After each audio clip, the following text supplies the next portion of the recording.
All right, good afternoon, everyone. Thank you for being here. We're going to start with an opening statement from Coach. First, I just want to say how deeply grateful I am for our senior class. I love these young women, and I know you can see that our team does.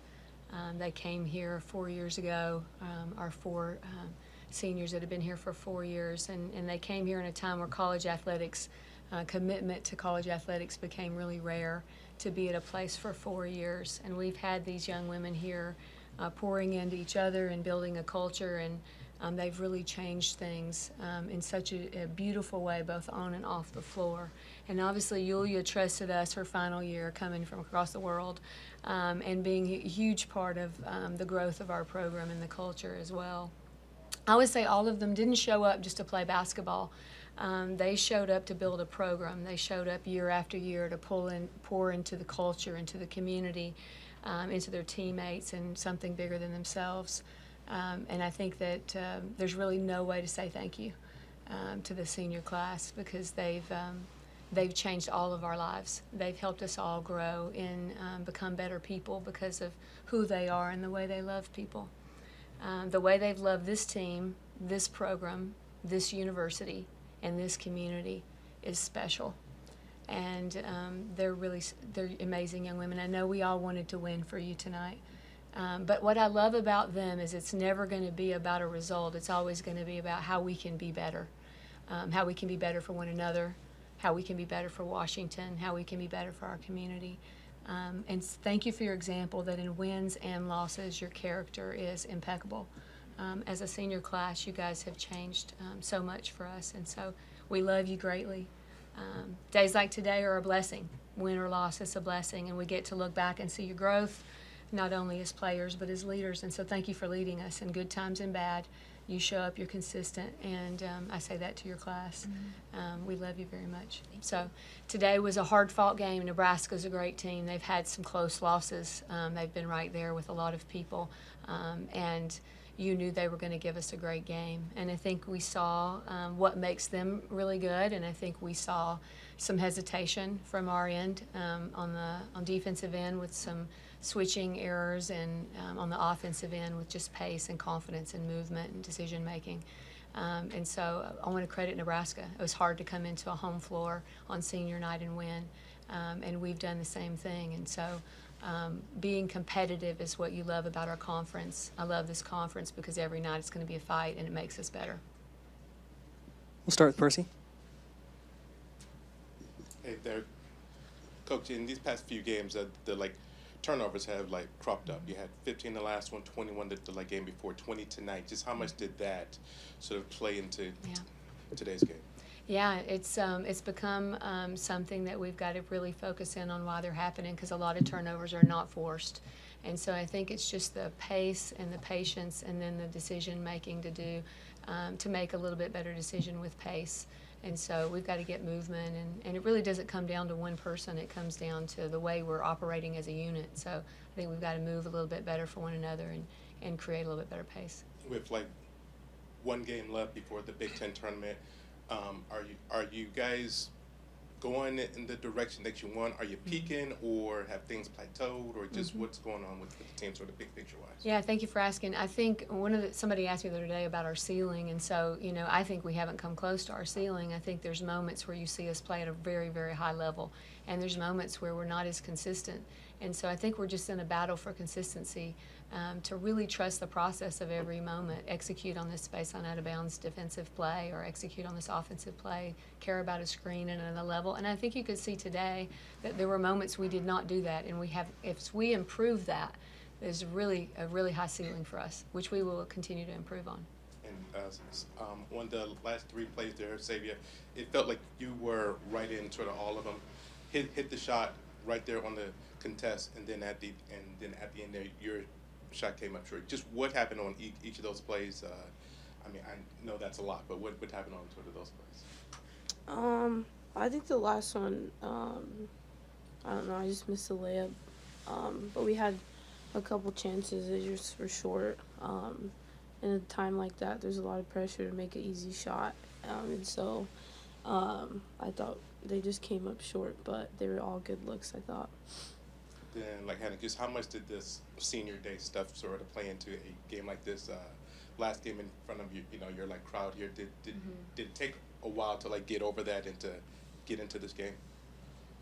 I don't think I like had to get over anything. It was a really great day, and I was really grateful for everyone that came and showed up for me and showed up for the other seniors. And yeah, I don't know, I had a lot of fun. Coach, you talked about the team kind of not really being close to their ceiling yet, but it seems like Bryn McGoy is starting to peak a little bit as you've inserted her into the starting lineup. She's stepping back and hitting threes now. Like, can you talk a little bit about what that change has done for her confidence? Yeah, Bryn's just getting started. She's there's really no limit to who she can be as a player. You've seen her ability to shoot the ball from deep and be effective inside the paint, and she's growing her ability to play, very physical basketball, which is required in the Big Ten, and I think it's just the beginning for her. Sayvia, only 2 points in the first half. Obviously, there's some foul trouble there, but it seemed like in the second half there was a lot more opportunity to kind of get on a drive and get to the basket. What changed from the first half to the second half for you? Well, yeah, the second half I did sit down for a little while, so obviously minutes got cut a little short. But, yeah, I thought in the second half we just spaced the floor better. We got a lot more stops in the third and fourth quarter. So, yeah, we were just able to get out in transition, and that's what we like to do. So I was able to get downhill. And then, Coach, to have that stretch in the second quarter where Sayvia's on the bench, she's struggling with the fouls, but you guys still kind of claw back from that 10-point deficit, and the rest of the team kind of steps up and makes an impact scoring-wise. How big is that for you guys going into the Big Ten tournament to know that, like, it's not all about Sayvia coming into the tournament, and you guys have other options available to you to kind of get back from, times where the offense gets kind of out of rhythm? Mm-hmm. Yeah, I think this team's got a lot of weapons on it. I thought Hannah did a phenomenal job running the one.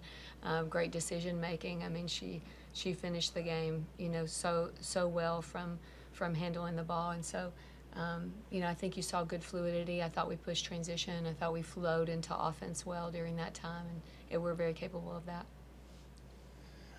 Coach, just going back to the comment about the team potentially peaking, I think, I'm unsure if this is exactly right, but I think 4 players with at least 8 rebounds and a big discrepancy for you guys on the boards. Just how encouraging is that to see, seeing kind of like everyone get involved in getting those rebounds and creating those second chance opportunities for you guys? Yeah, I mean, we came back from UCLA. I think we got here at 2:30 in the morning, and we gave them a day, and we said we got one day to get better at rebounding because rebounding at UCLA was tough, and that's who they are. They responded incredibly well, and they rebounded well, and that's why every time we've had a moment where we haven't played our best and there's something that's really an outlier, we've come in and really, I mean, how do you do rebounding in a day differently? And that's just the desire that they had to be better today. And so I think turning a page is something that we're growing at pretty fast.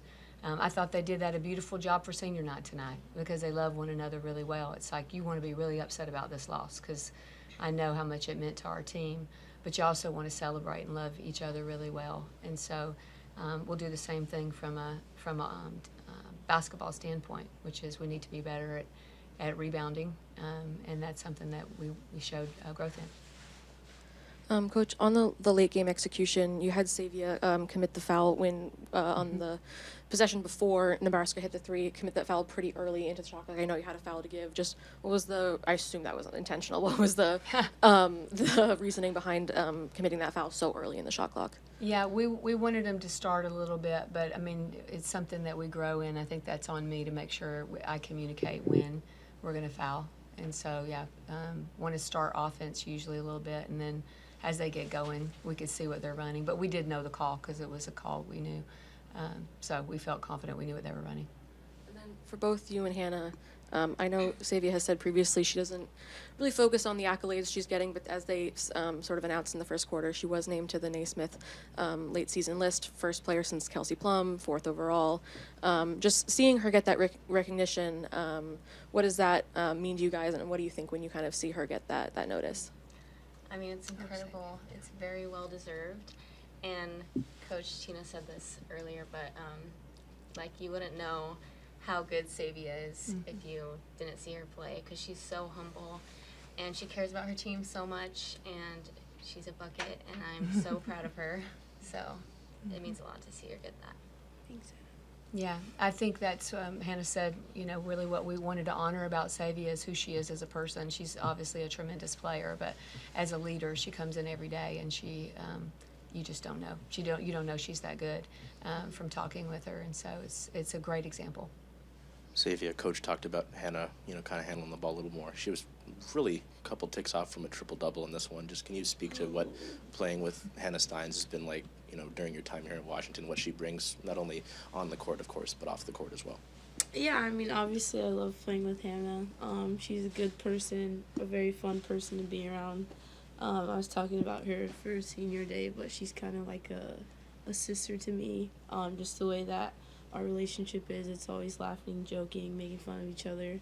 That's kind of how we show our love for each other. But on the court, obviously, she's a very skilled player, can play multiple positions. I think we had her playing the 5 some.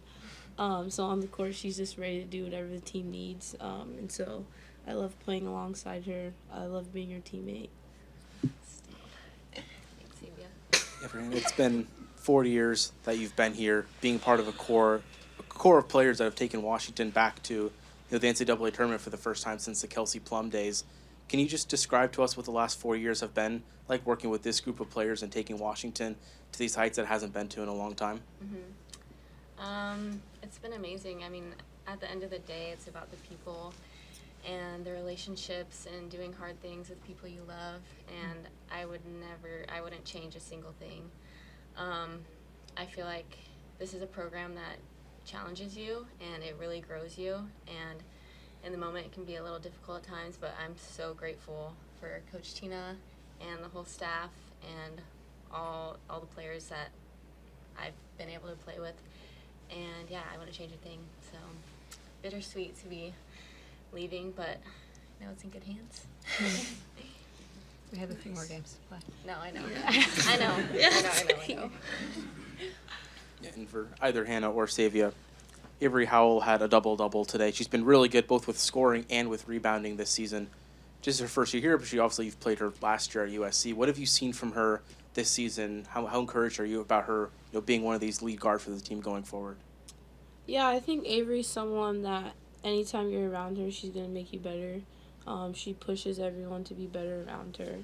And so we're just grateful to be alongside of her. Obviously, she's probably the most competitive person I've ever been around, in the best way possible. She makes it fun, and she challenges everybody. And so seeing her average a double-double, honestly, doesn't surprise me. Like, she's going to do whatever the team needs. She's a very smart player and just plays physical, scrappy, and very gritty. And so, like you said, another double-double. I know it kind of goes over my head a little bit because I'm so used to her getting it, but she's a special player. I guess I'll ask it then. But you have a chance against Oregon to have Washington's first 20-win regular season since 2017, 2018. What does it mean? Like, I guess, what do you have to do to get to that point and end the regular season on a high note? I think we have to do what we do after every game, which is go back and rest, and we have to prepare at a high level, and we have to get, that mindset that we need. Our theme this year is habits of excellence, and those small things that we can do to improve make a big difference. And so just focus on the process and keep getting better. Thank you very much. Thank you. Thank you, ladies.